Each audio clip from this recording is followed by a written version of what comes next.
All right, we're recording. Here we go. Bell ringer for today.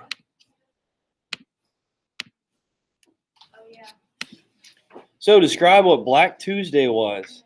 So remember the date. Okay, remember the date, month, day, and year. And how did the Depression occur in America? So Black Tuesday. There we go. Easy way to remember this Black Tuesday, the date. It's not too hard to remember.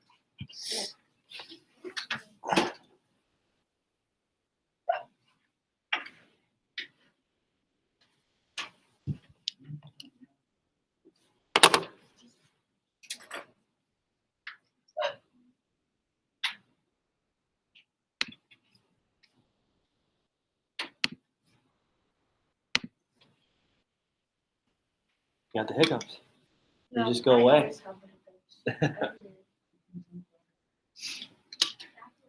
I saw a meme.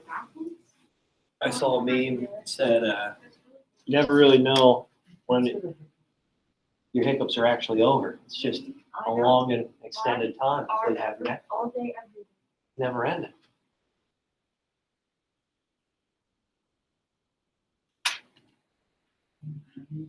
Or it's like clapping. They said the same thing about clapping. We actually never stop clapping. We just take a little bit of time, maybe longer, in between claps. Yeah, apparently. Should I try it? Should I scare you? How do you do that? What did you say? It's hard to explain. Okay, so I should turn around. Shoot a hole in the bottom of your bottle when you do that. I heard scaring people works.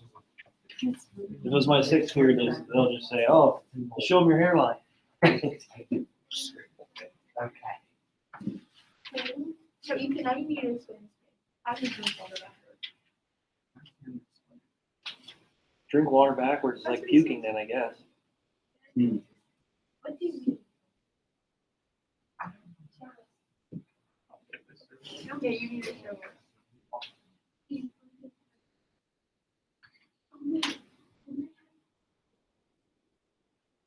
Andrew, you all finished? Yeah. Are you?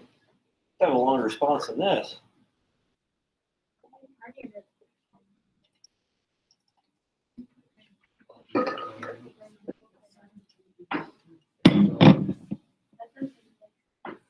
Oh. There's no one. What? It's in enough. You can't get enough. You can.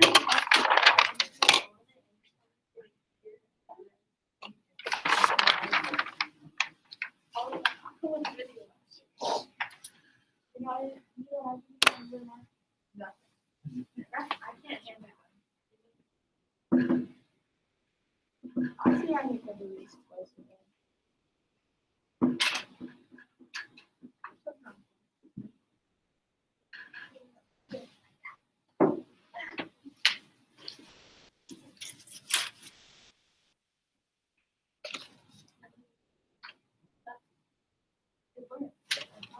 You're not.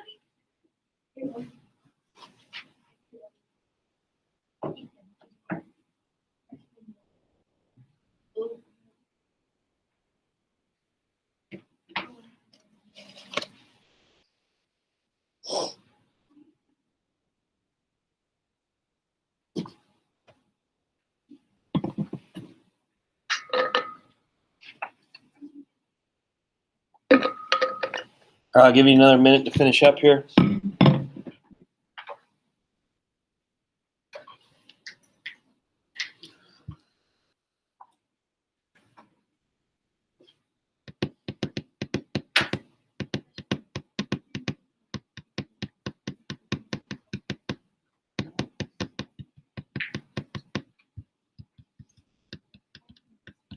Going to bed right now wouldn't be a bad idea. You need to be here, Jakari. I missed you when you were off. I miss being here. Did you? Yeah. Did you really though? What's up? The bathroom after the workout. Yeah, that's fine. Did you watch season? You're gonna miss a little bit of the Hawley-Smoot tariff. What's up? Did you watch season 3 of Cobra Kai? Yeah, it's pretty good. I still haven't got past season 1. Well, you gotta get there. Gotta get there. All right, hey, describe what Black Tuesday was. When was it? When was Black Tuesday? Jakari? It was on October 29th. It was whenever the stock market completely crashed. What year? 1920. All right, good. So October 29th, 1929. Oh, look at that. 29 and 29 in there. All you got to remember is the month, right? October 29th, 1929. The stock market crashed. What led up to the stock market crash, though? What happened? Right, there had to be a lot of events that occurred for this to happen. What was it? What was it? Alyssa, what do you have? Too much like oversupply, so they have shut some down, which they didn't have to pay less. Yeah, good. Right. So not only in the industries where they're producing a lot of products and finalized goods, and really no one came in, the government didn't come in, said, hey, you got to slow down. The market is in an influx of an oversupply, a surplus of goods. And if we have a surplus of goods, an oversupply, what happens to the price? Oh, It drops. Good job. It lowers, right? So the price lowers. That's great for a short time, right? That's awesome because that makes it more affordable for Americans to purchase these items, right? And people of all over around the world. So yeah, that's wonderful for a short time because then the standard of living increases in America because people can afford products, appliances, goods. You know, it kind of again, it just raises that standard of living. So that's great for a short time, but again, once the market becomes too saturated with an oversupply, you need to kind of slow production. Maybe you need to come up with a new idea, a new product to produce. Because if you keep adding to that supply, sooner or later that price is going to drop so low that you're not making money off of your products. So as that continues, what do businesses do? What do business owners do to try to cut back on costs and save some money? At first, they shut the businesses down right away. No, what do they do though first, Jakari, which really puts a lot of middle class workers. Yeah, Haley, go ahead. Wait, didn't they ask like the people that were like putting their stocks in to ask them for their money? Yeah, that's part of the stock market. Okay, we'll talk about that more. But what were the business owners doing once really they weren't making a profit off of their products anymore and pretty much the buying, the consumption stopped? What did these business owners do? They didn't shut down right away, but what did they do to their workers? Not yet. That's the second part of it. Did they drop the wages? They dropped the wages. Good job. They dropped the wages. So they're like, well, we can't afford to pay you as much. We'll keep you at work, but we can't afford to pay you as much. So their wages dropped by 30%. So can you imagine that? Ethan, right? You work at Villasciano, right? Can you imagine 30% of your wages being cut? Would that impact you? Definitely, yeah. You won't be able to, I don't know, buy your Disney Plus subscription. I don't know what you spend your money on. But you couldn't buy bracelets from Booger, I guess, right? Yeah. So your wages cut first, and then eventually, well, we got to shut down. We got to cut our workers. We got to make sure that we can cut our workers so we can have enough money to keep our production going. We'll do more with less, right? We'll do more with less, and eventually those businesses will shut down. Was it only affected in the industries, though? Was it only affected in the industries? No, agriculture. What was going on with agriculture, Haley?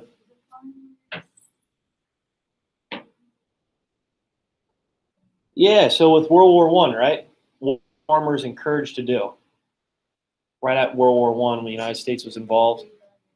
What's that? Victory gardens, right? Buy as much land as possible. Produce as much goods and crops as possible. Buy as many tractors, land, and just loan it out from the bank, right? The bank will loan you that money.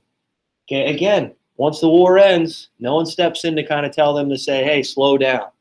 So the overproduction continues. The prices drop for a short time, which is great for many Americans. They can purchase it at a low price. But if they continue to add to that oversupply, there's a tricky situation there where farmers have no money to pay off their loans. And if they have no money to pay off those loans that the bank has offered to them, that loan to the farmers, what happens to their assets? What happens to their land, their tractors, their way of life? It's taken away from them. Okay? It's taken away from them. Good. So you can see it not only in an industry, but in agriculture. And what was that plan that was encouraged to help these European countries out in Europe, Haley? The Dawes Plan. Yeah. So the United States was really supporting the rest of the world. These European countries helped rebuild after the war. And once the United States goes through a depression, once their economy goes down to tubes, so does the world economy. And this is what's going to lead to World War II, this massive depression, which is going to allow for extreme viewpoints to rise to power, dictators, okay, which we'll get to more next chapter. All right. So with the stock market, many people were encouraged to buy stocks in different companies, right? And right now there's a weird phenomenon right now with GameStop and AMC. People are buying stocks in these things and these businesses really that won't be sustainable in the future. It's almost like they're playing a scheme on these wealthy stockbrokers and investors. Okay, and yesterday, Robinhood's a type of investment corporation, business, whatever you want to call it. They put regulations on the market, and everybody's pretty much wanting them to be put in jail for it because it's a free market. You can't put regulations on trading of stock. You're not allowed to do that. You can't stop that. But they did, so who knows? You might see something occur maybe next week or in the near future about these regulations put on the stock market. It's interesting stuff. But anyway, people during that time, they were loaning out money, installment buying credit, buying all these loans when they necessarily didn't have all that money. And throughout the Roaring 20s, things were great. So they're buying stocks in all these different companies. And all of a sudden, when these industries start to slow, when they start to shut down, okay, a lot of people were trying to pull their stocks out all at once, try to cut their losses, okay, before it declined too much. And as people are pulling all their stocks out, eventually that's going to crash the stock market, the economy. And that's what occurred. That's what occurred. And that wasn't obviously now we have a thing called supply and demand when we can maybe regulate and understand when we need to try to stop producing a product so much. All right, I know that's a long explanation, but it is when we try to describe the Depression, when we were all of a sudden in the Roaring 20s, and then by the end of the 1929, we crashed down at an alarming rate at a fast pace. Okay, you guys good with that? Black Tuesday, make sure you remember the date. Make sure you remember how the Depression occurred, not only in industry, but in agriculture. Crazy, crazy stuff. Okay, and not only affected the United States, but worldwide. This is the First World War. All right, terms for today. You still good, Chris? Can I get over these terms yet before you go? All right, bank run, individualism, and Hooverville, right? Okay, I'll come around and check your bell ringers towards the end of class. Just remind me so I don't forget, okay? Should only have 2 of them. For those of you at home, please submit them so I can give you a grade. Do midnight tonight. Do midnight tonight. Mr. Bowman, What's up? this grade. Oh, yeah. Thanks, buddy. There we go.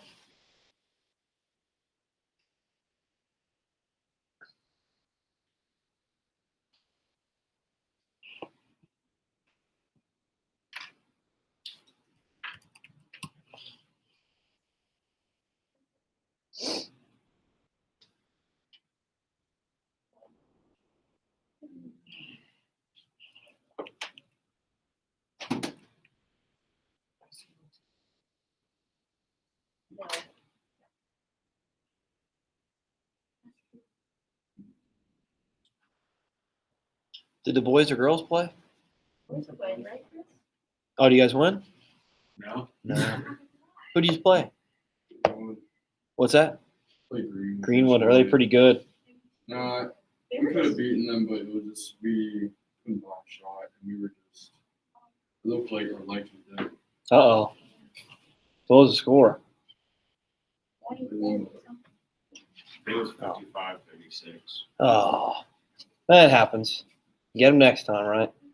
How's Jeffrey? Is he alright? What did Jeffrey do? Yeah, because they kept like me and Jeffrey tried to take a charge, and the refs wouldn't call it for us. But whatever. Oh my God. Head on the ground or something, I think. Yeah, and you see me flip over after that. I did, I see that. Jeez. Flip the green.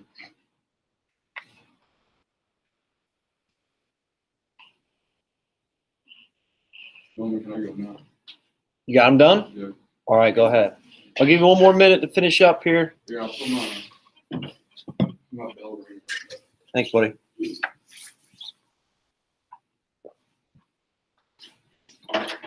Poor Jeffrey. Is he okay? Is he in school today? I don't know. You don't know? Maybe if he had more hair on his head, he would actually break his fall. He does have some hair. It's just poofed up. It's just He has that white. dumb. I don't know. They were like looking at us like, I don't know. Really? You're just on the ground and you pick them up. Poor Jeffrey. I guess we'll find out third period, right? I know. He was in the game for a solid 10 seconds. Yeah. This. Is he in school? Oh, okay. All right, let's go over this real quick. Bank run. What's a bank run? What's a bank run? Haley, go ahead. Occurs when many clients withdraw their money from the bank because they believe the bank may cease to function in the near future. All right, good. Good job. So especially with this stock market crash, okay, because many of these people who were trusted with the bank that had savings accounts, we all have savings accounts, checking accounts, right? But in this case, particular saving accounts, right? So the bank at that time really didn't have a set reserve, okay? They just had money that was in the bank, and once that was kind of freed up, let go, it's like they had it on paper. You guys ever see Dumb and Dumber, the IOUs? It's like, oh, this is what you have. We just don't have it in the bank right now. But because the stock market is going so well, people are borrowing, we're loaning money out to everybody. It is what it is, right? So once the stock market crashed and these people are trying to look for their money, they're in their savings account, they go back to the bank. Do you think the bank had any money in there for them? No, they didn't. Oh, no. So people pretty much lost everything when this happened because the bank loaned all this money out to these people, these farmers, right, to buy and purchase more land, tractors, okay, these people to spend money in the stock market freely. And all of a sudden, when these people go back, once these stocks break down, they go back, hey, I want to pull this money out of the bank because I have nothing right now. I need to have the ability to pay off my loans, pay off my car, make sure I can put food on the table. I need my savings account. And then the bank's like, we don't have it. We don't have it. Okay, we'll talk about how the Federal Reserve will be established during this time to make sure that people can get their money back when they have that ability. Okay, so bank run. Thousands of people, millions of people running to the bank, going to the bank to try to withdraw their money, and the bank only had a limited supply. So can you imagine that? Hey, I know I have about $2,000 in the bank. I need it right now. We don't have it. What do you think people did with the bank then? Do you think they trusted it? No, they didn't. They didn't. It caused a lot of chaos on the streets to a point where people were even committing suicide over this because they lost everything, lost their homes, have no ability to pay for food, supply for their family. Their fortunes, their money, all gone. All right, individualism. I should have added this as rugged individualism, but we'll just talk about it as individualism. What is that? What is that? Jakari, what do you have for this? Habit or principle of being self-reliant. Good job, good job. So during this time period, through the Great Depression, right, even before the Great Depression, President Hoover, Harding and Coolidge, the men before him, the presidents before him, said, hey, focus on yourself, right? Government does not need to be involved in people's lives. The less government intervention, the better. And during the Depression, when people actually needed assistance, needed help, some sort of opportunity, or any type of hope, the government said, hey, nope, individualism, remember? You got to figure this out on yourself. If we try to get involved too much into people's life, this might be a sign of communism, right? That Red Scare. So rugged individualism is focusing on yourself without the assistance of any type of aid, benefit, and in this case, the government, right? You guys got that? So if you want to, you can add rugged individualism. That's the term technically used for this time. But individualism's fine. All right, Hoovervilles. We're going to talk about this today real quick. Jakari? Like homeless towns. Yeah, good job. So after the Great Depression in these major cities like Chicago, New York City, okay, Philadelphia, Boston, you name it, right? Once these people lost everything, they settled outside of these outside the city lines, and they formed these Hoovervilles.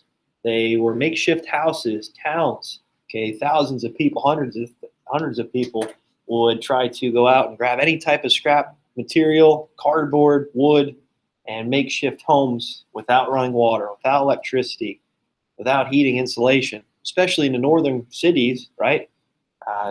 This is going to be a tough time to live. So Hoovervilles, they named them Hoovervilles because they blamed the president for it. Okay, we'll talk about more cases where they blame the president and certain names were kind of funny in a way. So they were shanty towns, makeshift homes during the Depression. Okay, moving on here today.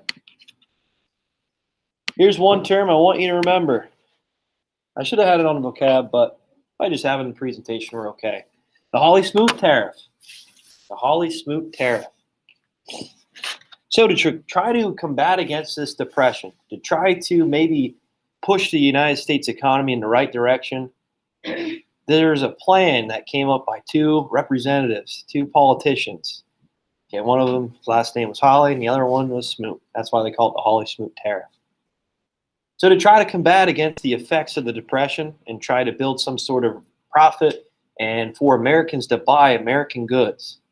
Okay, and remember, at this time, the world was still dependent on the United States.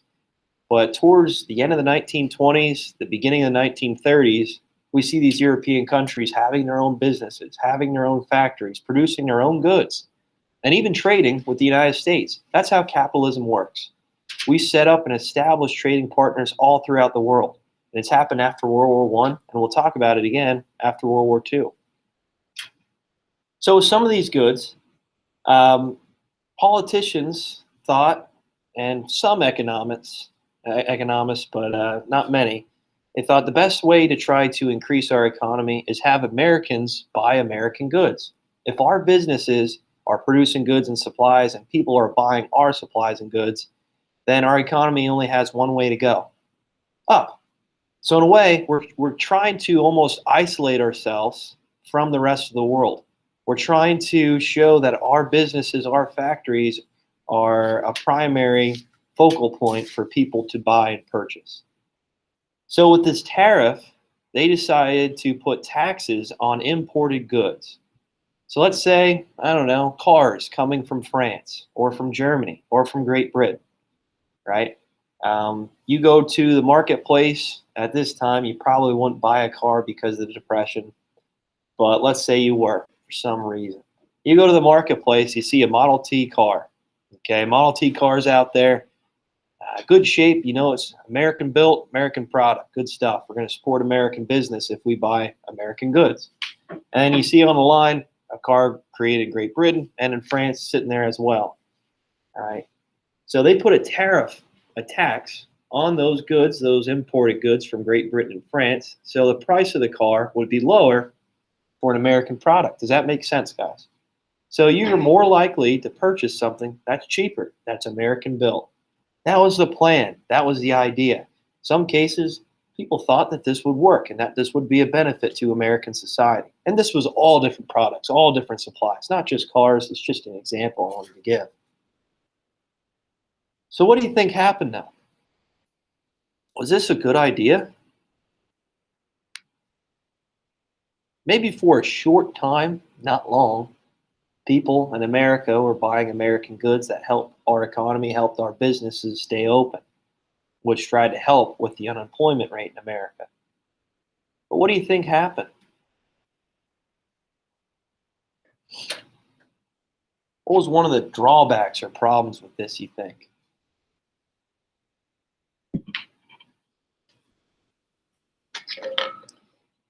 Smelts, what do you think? That country got money, gave money back to us, and that is happening. Okay, right. So what do you think these other countries in Europe are going to do with American products and American goods? You think they're going to do the same thing and put a tariff, a tax on it? Of course. Of course. So how is America going to do at the international level, the international market then? Not too good. Not too good at all, right? So they call this trade wars. Trade wars. Make sure you write that down. Trade wars. So these countries are going to be involved in trade wars now where it's going to push these other countries to just focus on themselves. Isolationism. And they're going to have nationalistic pride into that, right? What was one of the causes to World War I? A lot of these countries just sticking to themselves, producing their own goods, not really having any interaction at the international stage. Uh-oh. You see another repeat, right? See another thing reoccurring again, which might push to conflict. Uh-oh. Uh-oh. Okay, so that Hawley-Smoot tariff, make sure you remember that.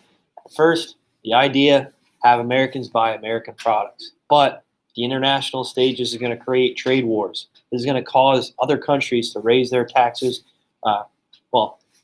raise taxes on imported goods from other countries. So this is going to create tensions amongst all these countries and for them to focus on themselves. So again, now we have Germany focusing on themselves. Uh-oh.